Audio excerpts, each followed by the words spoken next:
My name is Elena.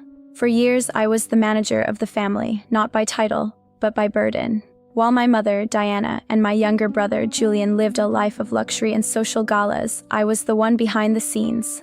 I was the one who saved the family business from bankruptcy 3 times. I was the one who managed the massive real estate trust my grandfather left behind. I never complained. I thought that by being useful, I would finally be loved. I was wrong. It all came to a head while I was in Switzerland, closing a deal that would triple our family's net worth. I was exhausted, working from a hotel room at 3 a.m. when I noticed I had a missed call. One voicemail. I played it, expecting a thank you or good luck. Instead, I heard my mother's voice, sharp and cold, punctuated by the clinking of wine glasses in the background. Elena, don't bother coming back from Europe. We've decided to restructure the family. Julian is taking over your position as head of the estate. We've already moved your things out of the penthouse and into storage. You've always been so obsessed with work. So go ahead. Live your work. We don't need your supervision anymore. Enjoy your life. Just don't do it near us.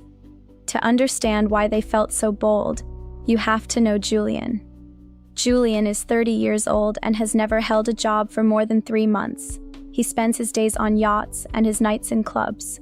My mother adores him because he has the family's charm, whereas I apparently only had the family's ledgers.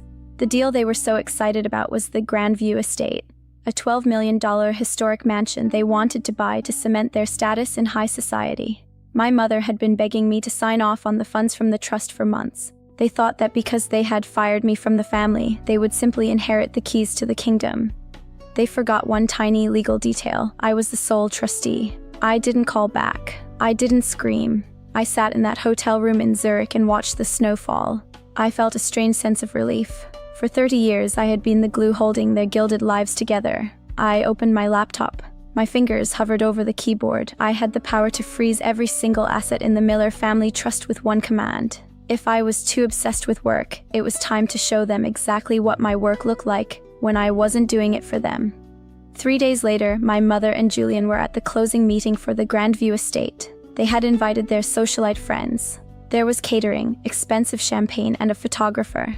They were ready to sign the papers for the house that my work had paid for. The real estate lawyer, Mr. Henderson, looked confused. He kept refreshing his tablet. "Is there a problem?" my mother asked, her voice dripping with impatience. "Just give us the documents. My son is the new head of the estate." "I'm afraid there's a significant issue, Mrs. Miller," Henderson said, his face turning pale. "The funds for the down payment, they've been recalled, and the trust itself, it's been placed under an emergency audit freeze." At that exact moment, my mother's phone chimed. It was an email from me. Back at the Grandview Estate, the atmosphere shifted from celebration to a funeral in seconds. The champagne was still bubbling in the glasses, but my mother's face had turned a ghostly shade of white. "What do you mean recalled?" she shrieked at the lawyer. "That money is ours. Julian, do something." Julian, looking panicked, pulled out his black titanium credit card, the one linked to the trust's secondary account. "It's just a glitch," he stammered, handing it to the catering manager to pay for the $15,000 party bill. Declined. He tried again. Declined. The lawyer's phone rang. It was the bank's fraud department. "Mrs. Miller," Henderson said, looking at them with newfound pity. "The trustee hasn't just paused the funds. She has filed an emergency affidavit stating that the current leadership of the family is attempting to misappropriate assets. Every account linked to your names is now frozen pending a 2-year forensic audit." My mother finally opened my email. It wasn't a long letter, it was a list of facts. "Mother, since you told me not to come back, I realized that I no longer have a reason to provide the lifestyle you enjoy. You said Julian is the new head? Great. Let him find the $12 million for the house. Let him pay the $40K high monthly maintenance on the penthouse. Oh, wait, I canceled the lease on the penthouse this morning. Your things are already at the storage unit you mentioned. Only, I didn't pay the first month's rent for it. Julian can handle that, right?" The guests began to whisper. Some even started to leave, taking the expensive party favors with them. My mother looked around, realized her friends were only there for the free luxury, and let out a scream of pure rage. I didn't stay in Switzerland. I flew back that night, but I didn't go to see them. I went to the office. 2 days later, they burst into my private boardroom. They looked disheveled. Julian wasn't wearing his designer watch. He'd already had to sell it just to pay for a hotel room. "How dare you?" my mother roared, slamming her hands on my desk. "That trust belongs to the family. You are a thief." I didn't look up from my monitor. Actually, the trust belongs to the responsible heirs as defined by grandfather's 1998 clause. I'm not a thief, Mother. I'm a trustee. And as a trustee, I've determined that you and Julian are a liability to the family's survival. You can't do this to us, Julian pleaded, his voice cracking. We're family.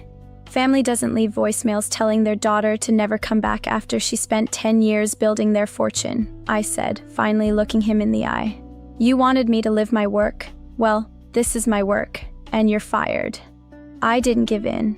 I moved the family business headquarters to Singapore. I left them with a modest monthly allowance, the equivalent of a minimum wage salary, provided they both stayed in a small apartment I owned in a different state. They went from mansions to a 2-bedroom unit with beige carpets and leaky faucets. My mother keeps leaving voicemails, but now they sound very different. Elena, please. We didn't mean it. We love you. I don't delete them. I keep them as a reminder.